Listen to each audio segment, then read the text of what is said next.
Welcome to Bill Monty's Guide for Getting Older. Hello, and welcome to Bill Monty's Guide for Getting Older, the podcast where we explore the beauty, challenges, and wisdom of growing older. I'm your host, as you might have guessed, Bill Monty. Today we're going to be talking about purpose and life and making sure that we have all of those priorities in the right order. And we're going to accomplish this by looking at two different people. One, a celebrity whom you probably are aware of, and one, a man who you should be aware of, but I'm pretty sure you've never heard of him. I'm talking about John Mellencamp and Van Arsdale France. So grab your tea or your coffee, maybe a little slice of something sweet, and let's talk about life and purpose. The idea behind this episode of the podcast came from listening to a song driving to work the other day in the car. The song Jack and Diane came on by John Mellencamp. And the line, this is a song I've heard many, many, many times. This line suddenly just stuck out for me. And I'm going to quote, "Life goes on long after the thrill of living is gone." And that really kind of punched me in the gut. Life goes on, but long after the thrill of living is gone. What does that mean? Well, I think it means that there are people for whom you just continue to get up every single day and do what you have to do to just make it long enough to crawl back into bed at the end of the day. But why are you doing it? Are you doing it because life goes on long after the thrill of living it and getting up in the morning and doing everything is gone? Are you just walking through life like a zombie? I can honestly say I believe there are a lot of people who are doing that. And I think I have a way around it. And for that, I need to tell you the story of a man named Van France. His full name was Van Arsdale France. And whether or not you know it, you are probably familiar with the work that he did. Because the work that he did was so important that one of the largest figures in the entertainment industry and some of the largest hotel chains have taken what he did and embraced it because of the simplicity of what he taught and the complexity of how to get it done. Let's talk about the remarkable story of Van Arsdale France, a name you might not recognize but whose influence still echoes through Disneyland and Disney parks around the world. But rather than being on stage or in animation, Van France worked behind the scenes, helping to define something just as iconic as the parks themselves: Disney's employee culture. Van France was born in 1912. He didn't start his career with dreams of castles and theme parks. He was a labor relations expert. He had a background in human resources and training from his work in the U.S. Navy and later with some manufacturing companies. What he brought to Disney, though, was something unique, a vision that would align with Walt Disney's storytelling magic with real-world management. Let's go back to 1955. Some of you are hearing right now, Disneyland is turning 70 years old. It was 70 years ago that Disneyland opened in Anaheim, California. Walt Disney knew he was building something unlike anything before it, and he understood that it was not just about bricks or rides or Mickey Mouse. It was about people, the cast members, as Disney would call them. Walt believed the success of the park would hinge on how those cast members interacted with guests. And that's where Van France comes in. He was hired in 1955, just a few months before Disneyland opened. His job? Create a training program for the original Disneyland employees. Now, this wasn't just about how to sweep Main Street or how to operate a ride. France saw something bigger. He understood that Disneyland was not just a theme park, it was an experience. And for that experience to be consistent, the people delivering it had to understand why they were doing what they did. They had to understand why they were doing what they did. He created what would eventually become Disney University, a groundbreaking concept in employee orientation and training. His goal was to teach the culture, not the tasks. In his own words, France said, "You can design and create and build the most wonderful place in the world, but it takes people to make the dream a reality." Sound familiar? Well, that quote is often attributed to Walt Disney, but it actually was Van France who said it. He captured the essence of Walt's vision and made it a reality through structured training, culture building, and storytelling. His training model became the blueprint for onboarding across all Disney parks, from Tokyo to Paris to Shanghai. Cast members began their journey with a version of France's Traditions class, a rite of passage that connects them to Walt's original dream.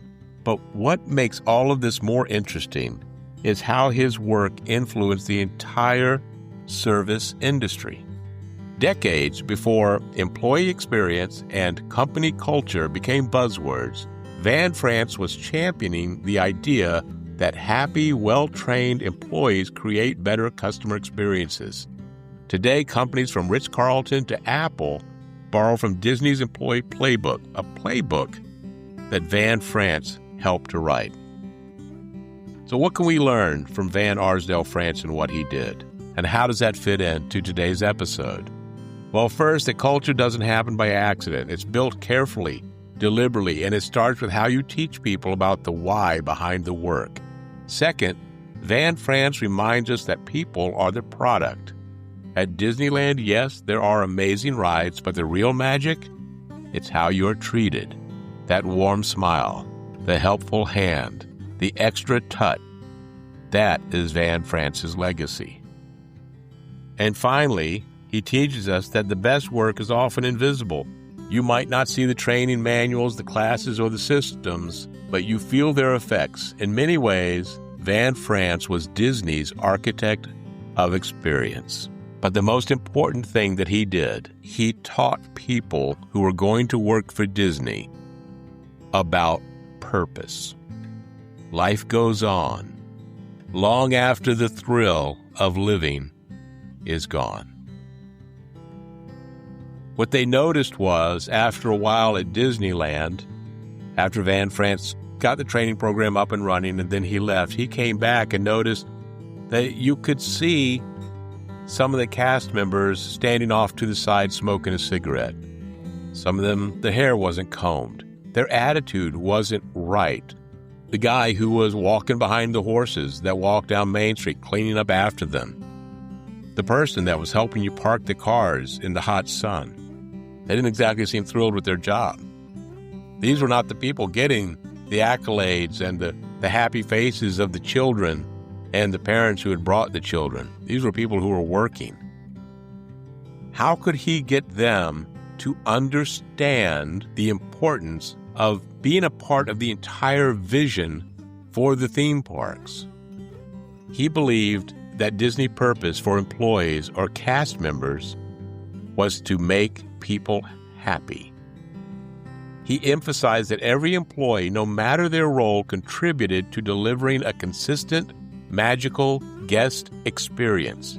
He distilled this into one clear purpose. So you've heard of mission statements for companies, right? And they're usually maybe about 2-3 paragraphs long. They're kind of boring, and not one person in the company can recite them. They don't live them. They're there for board members. They're there for raising contributions, whatever it might be. He made one simple statement that applied to everyone. It applied to the young girl dressed as Snow White. It applied to the person who would help you on and off Dumbo's ride. It applied to the person cleaning up after the horse. And it applied to the person standing in the hot Orlando sun. Our purpose is to create happiness for others. Purpose should drive everything a cast member does. And that understanding why you do something was just as important as how you do it. I was recently up in Orlando, just came back from a trip yesterday to Orlando, While we didn't go into the park, we went into Disney Springs, and we encountered many employees. Each one, to a T, was living that purpose, to create happiness for others. So my challenge to you, my friends, is to figure out, what is your purpose? If you're just getting up in the morning to pass the time until you get to go to bed later on at night, if the thrill of living is gone for you, but you're still alive, maybe what you need to do is take a page from the book of France and figure out what your purpose is, and make sure that that is the reason you're getting out of bed in the morning. Because once you have that purpose defined for you, it's going to drive everything else you do, your attitude at work, your attitude towards your family, towards your friends. What is your purpose? I can tell you mine. I decided a long time ago, when I first learned about France, actually, and I said, I need a purpose. What is my purpose? My purpose is to make a difference in someone's life every day that I'm alive. It might be a very small action that no one will talk about or think about, but I'm aware that I've helped someone, that I've made a difference. Maybe it's a smile, a kind word. All I need to do to fulfill my purpose is to find a way to make a difference in someone's life each day. And once I do that, I find it easier to try to make a difference in everyone's life. And I do mean a positive difference. There are a lot of people making negative differences in people's lives, so try to make a positive difference. What is your purpose? If you're walking zombie-like through life right now, my friends, I suggest that you look up France and that you think about the purpose that he gave to the employees at Disney and how you can take that and apply it to your life. I want to thank you for joining me today on this episode of Bill Monty's Guide for Getting Older. It is the purpose of this podcast to be sure that we provide friendly, helpful, and entertaining advice about the journey of growing older. Remember, it's not about being old. It's about getting older. I want to thank you for sticking around to the end of the podcast. As I have mentioned before, it does help us with the platforms that we are on. It tells them that people listen all the way to the end, which means they will put us in front of the ears of others. If you could be so kind as to leave a comment, to hit the subscribe or follow button if you haven't done so already. It's free. You don't have to pay anything to do that. And it will alert you when the next podcast episode becomes available. You can always reach me at billmonty04@gmail.com or by scrolling down into the show notes to the SpeakPipe tool where you can leave a free 90-second message for me, and I will get back to you. And by the way, if you miss my voice, please join me at talesfromsouthflorida.com and hear my other podcast, Tales from South Florida. I think you'll enjoy what we've got going on over there, too. And until we talk again, please remember, and if you want to use this for your purpose, that's okay with me. Be safe and be kind. If it's warm outside but you're feeling colder, not sure what to do without a friendly shoulder, you're not alone, so start feeling bolder. Welcome to Bill Monty's Guide for Getting Older.